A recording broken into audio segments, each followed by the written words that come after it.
Assalamualaikum warahmatullahi wabarakatuh. Perkenalkan, nama saya Titin Purnamasari dengan NIM 22650006. Di sini saya akan menjelaskan tentang materi kriptografi. Pengantar kriptografi. Message adalah data atau informasi yang dapat dibaca dan dimengerti maknanya. Nama lain plain text atau teks jelas, clear text. Bentuk atau rupa pesan teks berupa gambar, video, audio, musik, video, dan lain-lain. Pesan ada yang dikirim, disimpan di dalam media penyimpan stroke berupa disk, kaset, dan lainnya. Oke, ini adalah contoh gambarnya. Terminologi: pengirim atau sender, pihak yang mengirim pesan; penerima, receiver, pihak yang menerima pesan. Pengirim dan penerima bisa berupa orang, komputer, mesin, dan lain-lain. Pengirim ingin pesan yang dikirim secara aman, di mana pihak lain tidak dapat membaca atau memanipulasi pesan. Contoh: pengirim alias penerima BOB. Ini adalah gambarnya. Ini adalah pengirim dan Bob adalah penerima. Ciphertext adalah pesan yang telah disandikan sehingga tidak bermakna lagi. Tujuan agar pesan tidak dapat dibaca oleh pihak yang tidak berhak. Nama lain kriptogram. Ciphertext harus dapat dikembalikan menjadi plain text semula. Jadi ini contohnya, culik anak 1 jam 11 siang. Jika diubah menjadi ciphertext maka akan seperti ini. Terminologi: encryption, proses menyandingkan plain text menjadi ciphertext. Nama lain enchiffering. Deskripsi, proses mengembalikan ciphertext menjadi plain text semula. Nama lain deciphering. Ini adalah contoh plain text. Ini adalah ke enkripsi, tulisannya akan menjadi seperti ini. Kemudian di enkripsi akan menjadi tulisan semula. Notasi matematis, misalkan C ciphertext, P plain text. Fungsi encryption E memetakan P ke C. Fungsi deskripsi D memetakan C ke P. Fungsi enkripsi dan deskripsi harus memenuhi sifat DIP sama dengan P. Kriptografi. Kata kriptografi berasal dari bahasa Yunani, hidden atau secret, dan writing, artinya secret writing. Definisi lama: kriptografi adalah ilmu dan seni untuk menjaga kerahasiaan pesan dengan cara menyandikannya ke dalam bentuk yang tidak dapat dimengerti lagi maknanya. Definisi baru: kriptografi adalah ilmu dan seni untuk menjaga keamanan pesan, message.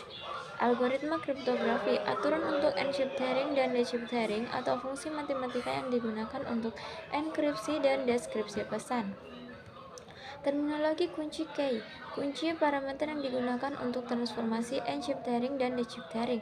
Jika kekuatan kriptografi ditentukan dengan menjaga kerahasiaan algoritmanya, maka algoritma kriptografinya dinamakan algoritma resisted. Algoritma resisted tidak cocok lagi saat ini. Kriptografi modern mengatasi masalah ini dengan menggunakan kunci. Kunci bersifat rahasia sakral, sedangkan algoritma kriptografi tidak rahasia atau publik. Kirim senjata perang, plain text. Jika kunci ke enkripsi, tipe ini akan ciphertext, kemudian di deskripsi membuka kuncinya, kemudian ini adalah teksnya, teks awal. Enkripsi dan deskripsi dengan kunci. Enkripsi C harus dipenuhi dengan DKEKP Pi, deskripsi DKCP. Sejarah kriptografi. Perang Dunia Kedua, pemerintah Nazi Jerman membuat mesin enkripsi yang dinamakan Enigma. Enigma cipher berhasil dipecahkan oleh pihak sekutu. Keberhasilan memecahkan Enigma sering dikatakan sebagai faktor yang memperpendek Perang Dunia Kedua. Kriptografi kunci simetri. Simetri key kriptografi, kunci enkripsi, kunci deskripsi. Istilah lainnya kunci simetri, kunci privat, kunci rahasia. Algoritma kriptografinya disebut algoritma simetri. Istilah lainnya algoritma konvensional. Contoh algoritma simetri: data encryption standard, Rigendel, Blowfish, IDA, Ghost, Serpent, RISI-2, RISI-4, RISI-5, dan lain sebagainya. Symmetry key algoritma: stream cipher, block cipher, chaser cipher, figure cipher, data encryption standard, triple data encryption standard. Chaser-Chipper. Dalam kriptografi, sandi Chaser atau sandi geser, kode Chaser atau geseran Chaser adalah salah satu teknik enkripsi paling sederhana dan paling terkenal. Sandi ini termasuk sandi substitusi di mana setiap huruf pada teks terang plain text digantikan oleh huruf lain yang memiliki selisih posisi tertentu dalam alfabet. Algoritma Chipper substitusi yang menggunakan konsep pergeseran huruf dengan modulo 26 secara sistematis dapat dirumuskan sebagai berikut. M-message sama dengan K. Chaser-Chipper. Jadi ini adalah contoh tulisannya. Kalau plain text, kalau dalam teks biasa seperti ini, tapi kalau di Chipper text A-nya itu jadi D, B, E, F, E, dan seterusnya.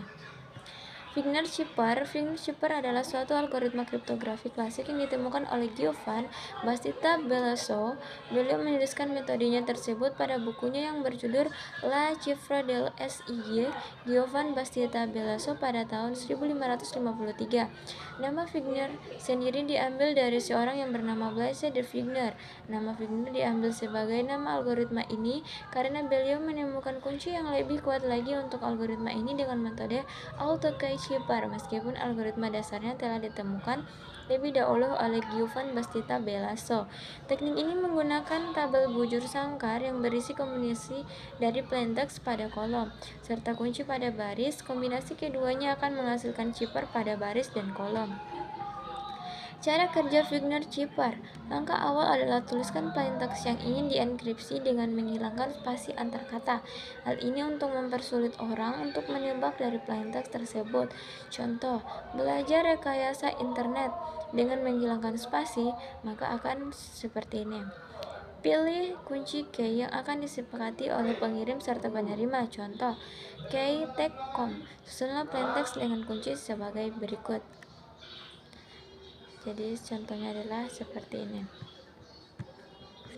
Dengan menggunakan tabel Wigner, maka kita akan mendapatkan hasil ciphertext sebagai berikut. Jadi hasil dari belajar rekayasa internet dan KI Telkom akan menghasilkan ciphertext seperti ini, U, I, V, seperti ini. Maka hasilnya adalah sebagai berikut. Belajar rekayasa internet, KI Telkom, ciphertextnya jadi seperti ini. Contoh aplikasi simulasi Wigner-Schipper menggunakan Visual Basic. Jadi ini adalah contoh Wigner-Schipper menggunakan Visual Basic. Pembangkitan kunci internet. Kunci internet sama dengan kunci setiap putaran. Ada 16 putaran, jadi ada 16 kunci internal K1, K2 sampai K16. Dibangkitkan dari kunci eksternal 64 bit yang diberikan pada pengguna. Gambar 9.2 memperlihatkan proses pembangkitan kunci internal. Jadi ini merupakan contoh gambarnya.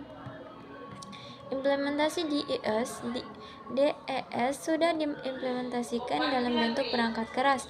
Dalam bentuk perangkat keras, DES diimplementasikan di dalam chip. Setiap detik chip ini dapat dienkripsi 16,8 juta blok atau 1 gigabit per detik. Implementasi DES ke dalam perangkat lunak dapat melakukan enkripsi 32.000 blok per detik pada komputer mainframe. Keamanan DES. Keamanan DES ditentukan oleh kunci. Panjang kunci eksternal DES hanya 64 bit, tetapi yang dipakai hanya 56 bit.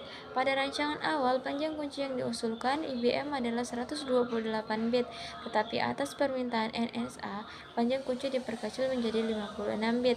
Tetapi dengan panjang kunci 56 bit akan terdapat 256 atau 72.000 kemungkinan kunci. Jika serangan eksif key search dengan menggunakan prosesor paralel, maka dalam 1 detik dapat dikerjakan 1 juta serangan. Jadi seluruh diperlukan 1142 tahun untuk menemukan kunci yang benar. Ini merupakan contoh gambar 3 dimensi DES. Asymmetric key algoritma. Jadi inilah contoh gambarnya. Pendahuluan. Sampai akhir tahun 1970 hanya ada sistem kriptografi kunci simetri. Satu masalah besar dalam sistem kriptografi. Bagaimana mengirim kunci rahasia kepada penerima? Mengirim kunci rahasia pada saluran publik, telepon, internet, atau pos sangat tidak aman. Oleh karena itu, kunci harus dikirim melalui saluran kedua yang benar-benar aman. Saluran kedua tersebut umumnya lambat dan mahal. Konsep asimetris algoritma. Kriptografi kunci asimetris disebut juga kriptografi kunci publik. Pada kriptografi kunci publik, masing-masing pengirim dan penerima mempunyai sepasang kunci. Kunci publik untuk mengekskripsi pesan, kunci privat untuk mendeskripsi pesan. Kriptografi kunci simetris versus kriptografi kunci publik. Kelebihan kriptografi kunci simetris: pertama, proses enkripsi deskripsi membutuhkan waktu yang singkat. Ukuran kunci simetris relatif pendek. Autentifikasi mengirim pesan langsung diketahui dari siperteks yang diterima, karena kunci hanya diketahui oleh pengirim dan penerima saja. Kelemahan kriptografi kunci simetris: kunci simetris harus dikirim melalui saluran yang aman. Kedua, identitas yang berkomunikasi harus menjaga kerahasiaan kunci. Kedua, kunci harus sering diubah, mungkin pada setiap sesi komunikasi. Aplikasi kriptografi kunci publik. Meskipun masih berusia relatif muda, tetapi algoritma kunci publik mempunyai aplikasi yang sangat luas. Enkripsi deskripsi pesan, algoritmanya Al-Ersa, Rabin, El-Gamal. Digital signature, tujuan membuktikan autentikasi pesan pengirim, algoritmanya RSA, El-Gamal, DSA, Ghost. Ketiga, pertukaran kunci, KS-Chain, tujuan mempertukarkan kunci simetri, algoritmanya Diffie-Hellman. Ini adalah contoh gambarnya.